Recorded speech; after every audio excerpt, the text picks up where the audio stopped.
আসসালামু আলাইকুম ওয়া রাহমাতুল্লাহ। আমার প্রিয় বোনেরা, কেমন আছেন সবাই?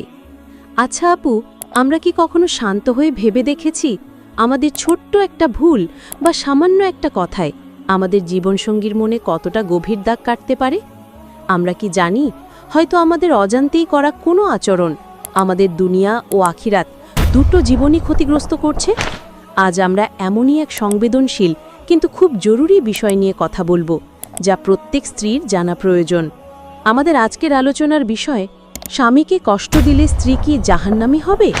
চলুন কোরআন ও হাদিসের আলোকে এই কঠিন প্রশ্নের উত্তর খুঁজি এবং জেনে নিই স্বামীকে কষ্ট দেওয়ার 5টি ভয়ঙ্কর পরিণতি সম্পর্কে।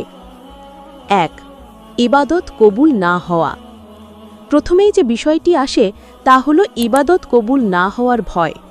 একটু ভাবুন তো আপু, আপনি দিন রাত নামাজ পড়ছেন, রোজা রাখছেন, আল্লাহর ইবাদতে মশগুল থাকছেন, কিন্তু কোনো কারণে আপনার স্বামী আপনার উপর অসন্তুষ্ট। জানেন এর ফল কি হতে পারে? রাসূলুল্লাহ সাল্লাল্লাহু আলাইহি ওয়াসাল্লাম বলেছেন, 3 ব্যক্তির নামাজ তাদের কান অতিক্রম করে না, অর্থাৎ কবুল হয় না। তাদের মধ্যে একজন হলেন সেই নারী যিনি এমন অবস্থায় রাত পার করেন যে তার স্বামী তার উপর রাগান্বিত। কি ভয়ঙ্কর কথা! আপনার সারা দিনের কষ্ট করে আদায় করা ইবাদত, আপনার সিজদা, আপনার চোখের পানির দোয়া কিছুই আল্লাহর দরবারে পৌঁছাচ্ছে না, শুধু স্বামীকে অসন্তুষ্ট রাখার কারণে। ধরুন স্বামী সারা দিন পর ক্লান্ত হয়ে বাসায় ফিরেছেন। তিনি হয়তো আপনার সাথে একটু গল্প করতে চাইলেন বা আপনার কাছে সামান্য কিছু চাইলেন, কিন্তু আপনি হয়তো তখন সিরিয়াল দেখা বা ফোনে কথা বলা নিয়ে এতটাই ব্যস্ত যে তাকে গুরুত্বই দিলেন না, কিংবা ছোট কোনো বিষয় নিয়ে তার সাথে এমন তর্ক করলেন যে তিনি মনে কষ্ট নিয়েই ঘুমিয়ে পড়লেন। এই সাধারণ ঘটনাই আপনার ইবাদত কবুল না হওয়ার কারণ হতে পারে। তাই আসুন সব কিছুর আগে স্বামীর অধিকারকে গুরুত্ব দিই, তার প্রয়োজনকে বোঝার চেষ্টা করি। মনে রাখবেন, সুন্দর আখলাকই তো ইবাদতের প্রাণ। দ্বিতীয় পরিণতিটি এতটাই ভয়াবহ যে তা শুনলে প্রত্যেক মুমিন নারীর অন্তর কেঁপে ওঠা উচিত। সহিহ বুখারী ও মুসলিমের হাদিসে রাসূলুল্লাহ সাল্লাল্লাহু আলাইহি ওয়াসাল্লাম বলেছেন, যখন কোনো স্বামী তার স্ত্রীকে বিছানায় ডাকে কিন্তু স্ত্রী আসতে অস্বীকার করে এবং এ কারণে স্বামী তার উপর রাগান্বিত হয়ে রাত কাটায়, তখন ফেরেশতারা সকাল পর্যন্ত ওই স্ত্রীর ওপর অভিশাপ দিতে থাকে। সুবহানাল্লাহ! একবার কল্পনা করুন, আল্লাহর নিষ্পাপ ফেরেশতারা সারা রাত ধরে আপনার বিরুদ্ধে বদদোয়া করছেন। যে নারী হিসেবে আমাদের উপর আল্লাহর রহমত বর্ষিত হওয়ার কথা, সেখানে আমরা কিভাবে ফেরেশতাদের অভিশাপের পাত্রী হতে পারি? অনেক সময় সামান্য অভিমান বা ঝগড়ার জেদ থেকে আমরা এমনটা করে বসি, ভাবি স্বামীকে একটু শাস্তি দিই, কিন্তু আমরা বুঝতেও পারি না যে এই সামান্য ভুলের মাধ্যমে নিজের উপর কি ভয়ঙ্কর অভিশাপ ডেকে আনছি। শরীয়তসম্মত কোনো কারণ ছাড়া কখনোই স্বামীর ডাকে সাড়া দিতে অবহেলা করবেন না। মনে রাখবেন, স্বামীর সন্তুষ্টি আল্লাহর সন্তুষ্টি অর্জনের একটি বড় মাধ্যম। যে ঘরে স্বামী স্ত্রীর মধ্যে ভালোবাসা ও শ্রদ্ধার সম্পর্ক থাকে, সেই ঘরে আল্লাহর রহমত আর বরকত নেমে আসে। আর যে স্ত্রী কথায় কথায় স্বামীকে খোঁটা দেয়, তার সাথে কর্কশ ভাষায় কথা বলে, তার অবদানকে অস্বীকার করে, সেই ঘর থেকে শান্তি আর বরকত উঠে যায়। রাসূলুল্লাহ সাল্লাল্লাহু আলাইহি ওয়াসাল্লাম মেরাজের রাতে জাহান্নামে বেশিরভাগ নারী দেখতে পাওয়ার একটি কারণ হিসেবে স্বামীদের প্রতি অকৃতজ্ঞতাকে উল্লেখ করেছেন।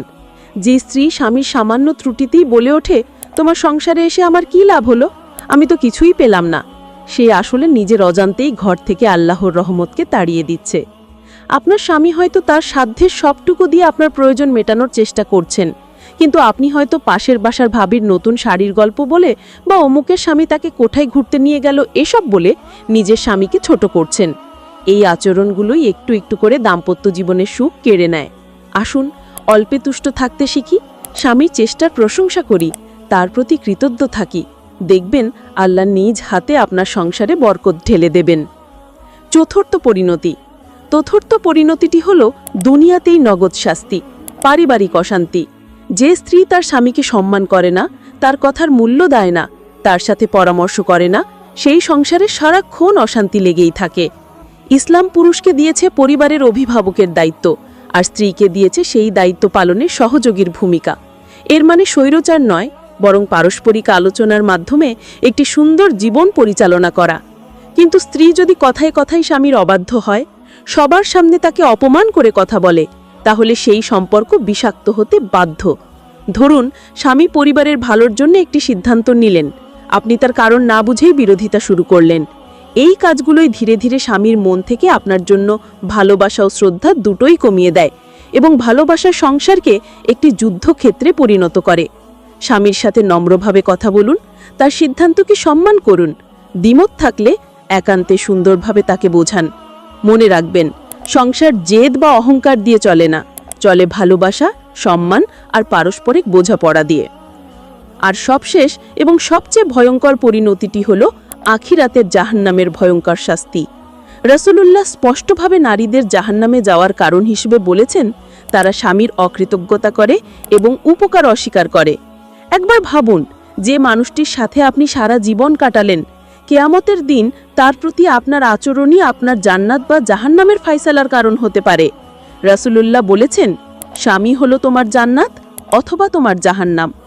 দুনিয়ার এই ক্ষণস্থায়ী জীবনে সামান্য জেদ বা রাগের জন্য নিজের অনন্তকালের জীবনটাকে বরবাদ করবেন না। স্বামীর সাথে এমন সুন্দর আচরণ করুন যেন তিনি আপনার জন্য আল্লাহর কাছে জান্নাতের সুপারিশকারী হন। আমার প্রিয় বোনেরা, এতক্ষণ যা কিছু বললাম তার উদ্দেশ্য আপনাদের ভয় দেখানো নয়, বরং ভালোবাসা থেকে সতর্ক করা। ইসলাম নারীকে দিয়েছে সর্বোচ্চ সম্মান। একজন পুণ্যবতী স্ত্রী এই দুনিয়ার শ্রেষ্ঠ সম্পদ। আল্লাহ আপনাকে স্বামীর মনের প্রশান্তি হিসেবে তৈরি করেছেন, তাকে কষ্ট দেওয়ার জন্য নয়। রাসূলুল্লাহ কি চমৎকার সুসংবাদ দিয়েছেন, শুনুন। তিনি বলেছেন, যে নারী এমন অবস্থায় মৃত্যুবরণ করে যে তার স্বামী তার প্রতি সন্তুষ্ট, সে জান্নাতে প্রবেশ করবে। সুবহানাল্লাহ! জান্নাত লাভ করা কতটা সহজ করে দেওয়া হয়েছে। আসুন, আজ থেকেই আমরা মনস্থির করি, জেনে বা না জেনে আর কখনো স্বামীকে কষ্ট দেব না। তার সন্তুষ্টির মাধ্যমে আল্লাহর রহমত ও জান্নাত লাভের জন্য চেষ্টা করব। আল্লাহ আমাদের সবাইকে এই কথাগুলো বোঝার এবং আমল করার তৌফিক দিন। আমিন। যদি আজকের আলোচনাটি আপনার মনে এতটুকুও নাড়া দিয়ে থাকে, তাহলে দয়া করে একটি লাইক দিন, আপনার কাছের বোনেদের সাথে শেয়ার করে দিন। কে জানে, হয়তো আপনার একটি শেয়ার কোনো ভাঙতে বসা সংসারকে নতুন করে ভালোবাসায় ভরিয়ে দেবে। ইসলামের এই সুন্দর বাণী ছড়িয়ে দিতে আমাদের চ্যানেলটি সাবস্ক্রাইব করুন এবং বেল আইকনটি চেপে রাখুন।